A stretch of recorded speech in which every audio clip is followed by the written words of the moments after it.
हम टॉपिक शुरू होने से पहले ही राय बना के चलते हैं।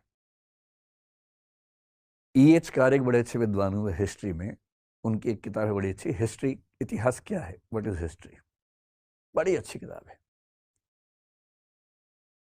उन्होंने साबित किया कि हिस्ट्री के बारे में आप कुछ भी कह लीजिए, कितने फैक्ट्स हैं, इतने प्रमाण हैं, सब बेकार की बातें हैं।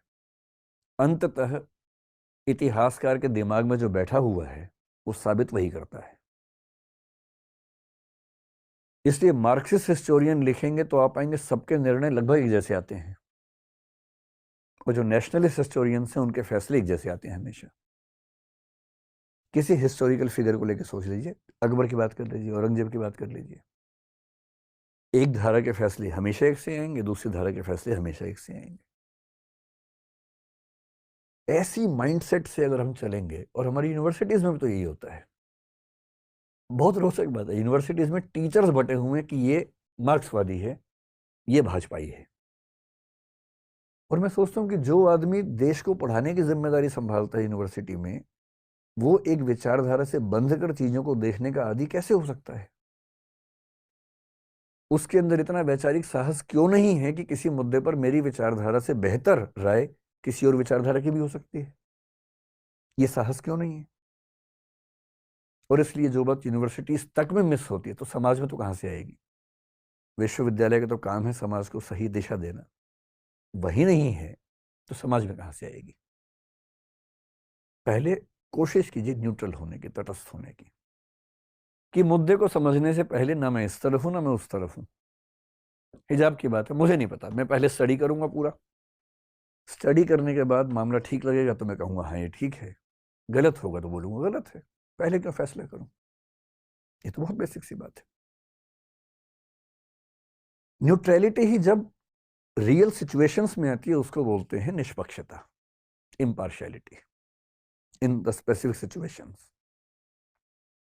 और ध्यान रखना है, निष्पक्ष नहीं रह पाने के भी दो तरीके होते हैं।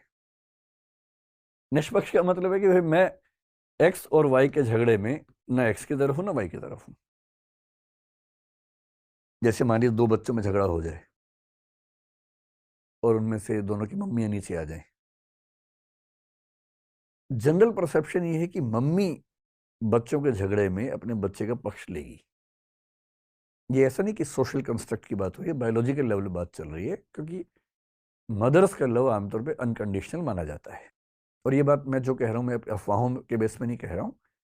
एरिक फ्रॉम बहुत बड़े मनोवैज्ञानिक हैं, उनकी किताब है द आर्ट ऑफ लविंग, उसके बेस पे कह रहा हूँ।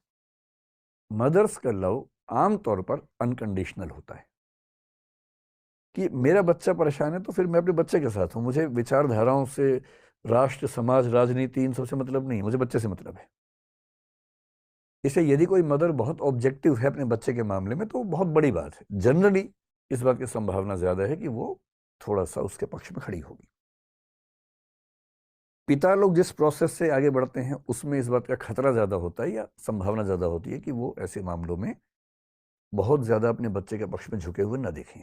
कभी कभी नहीं भी होंगे, लेकिन उसमें भी खतरा है। कभी कभी हम खुद को इम्पार्शियल दिखाने के लिए दूसरे पक्ष के पक्ष में झुक झुक जाते हैं। आपने कई पिताओं को देखा होगा कि दो बच्चों में झगड़ा हुआ, उनमें से एक उनका है, जाति अपने वाले को मारना शुरू करते हैं सीधा कि तू नहीं बदमाशी की होगी, आदत दिखाने के लिए देखो मैं कितना निष्पक्ष हूं। ये निष्पक्षता नहीं है। निष्पक्ष होने का मतलब ये नहीं है कि अपने पक्ष के विरुद्ध खड़े ही हो जाना है हमेशा, और निष्पक्ष होने का मतलब ये भी नहीं है कि दूसरे पक्ष के विरोध में खड़े हो जाना है। जाके सुनना है, दोनों बच्चों की बात सुननी है कि हाँ बेटे तुम बताओ क्या पर्सपेक्टिव है, तुम बताओ क्या पर्सपेक्टिव है, उसके बाद जो सही फैसला हो करना है। क्यों मैं दूसरे बच्चे के सामने साबित करने के लिए कि मैं निष्पक्ष हूं अपने बच्चे को पीटना शुरू कर दूंगा? इसलिए जब भी किसी मुद्दे पर बहस करनी हो ना, आपके सामने फैसले आएंगे कि शादी इससे करूं कि इससे करूं। पहले से नहीं बना लेना दिमाग में, पहले सब बातों को जान लेना है। निष्पक्ष रहिए, तटस्थ रहिए, सब पक्षों को जानिए, फिर फैसला कर लीजिए। उससे ही पूछिए कि उसकी चॉइस भी है कि नहीं है। ऐसा थोड़ा सिर्फ आपकी चॉइस का मामला है, उसकी भी तो होनी चाहिए। तो ये पहला स्टेप है कि आप जब किसी प्रोसेस में उतरें तो पहले कोशिश कीजिए कि राय पहले से ना बनी हो, क्योंकि फैसला पहले कर लिया फिर तो बेकार की बात है ना। फैसला पहले ये कि हिजाब तो होना ही चाहिए, फिर आपने विचार करना शुरू किया और आप ढूंढ रहे हैं चुन चुन के वो तर्क जिससे वही साबित हो जाए जो पहले ही आपके मन में साबित हो चुका है। फिर काहे का आप विचार विमर्श कर रहे हैं? ये पहला स्टेप है।